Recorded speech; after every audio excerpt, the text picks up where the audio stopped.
Hello. Today is the first day of public masses being available again.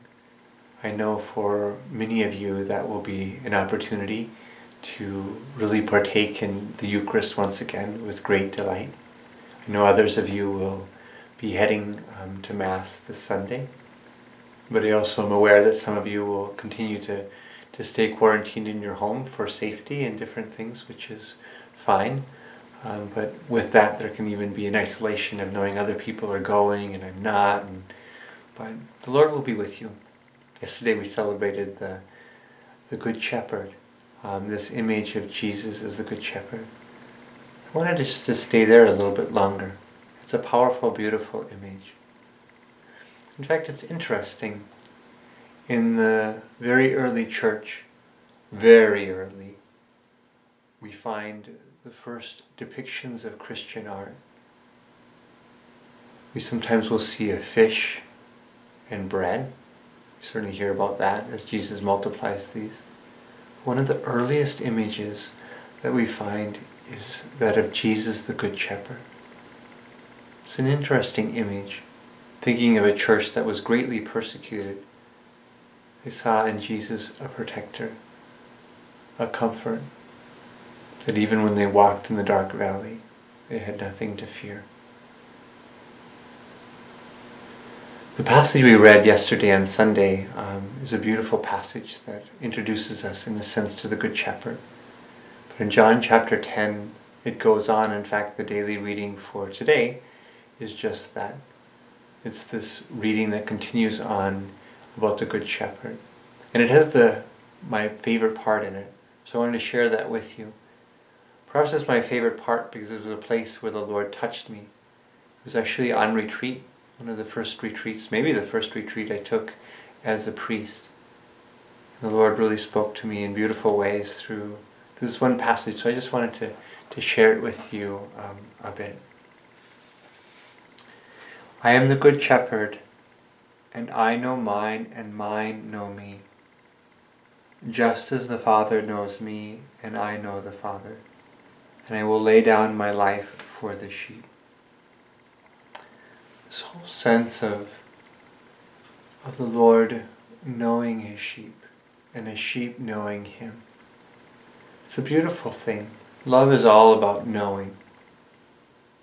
But what really struck me, and what strikes me even to this day, is that Jesus knows us in the same way that He knows the Father, and the Father knows Him. Now that's really intense. Think about it. God is a Trinity, three persons, the Father, Son, and Holy Spirit. But yet they're so united that it's really, truly only one God. So when He speaks about the Father knowing the Son and the Son knowing the Father, this is an intense knowing. A knowing that binds them together to be one. And yet this is the very way in which Jesus describes knowing us and us knowing Him. We're called into a deep union. You can think of other passages as well. Like think of the vine, and the branches, that we are utterly connected to Jesus, and Jesus is utterly connected to us. So many beautiful things that really flow out of our understanding of the Eucharist, really, because it's the Eucharist, it's God coming within us, Jesus who actually becomes flesh.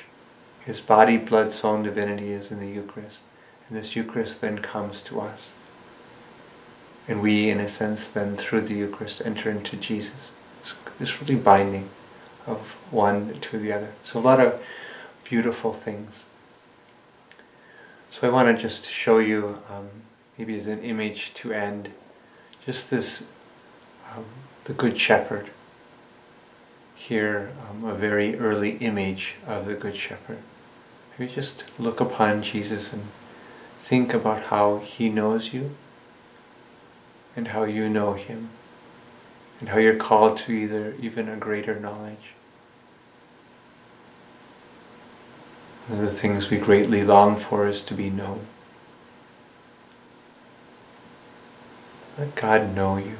Let Jesus the Good Shepherd truly know you as his sheep.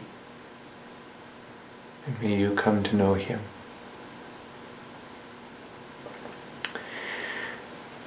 As we journey along in this week, I'm going to start shifting to probably about every other day or so for my vlogs.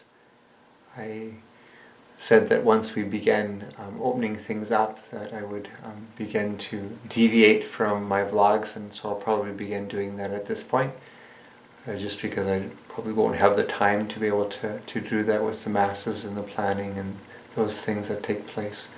So anyway, we'll continue along, and I look forward to just being able to speak with you in this way, and look forward to seeing those of you who I can, who will be coming to the masses. God bless you.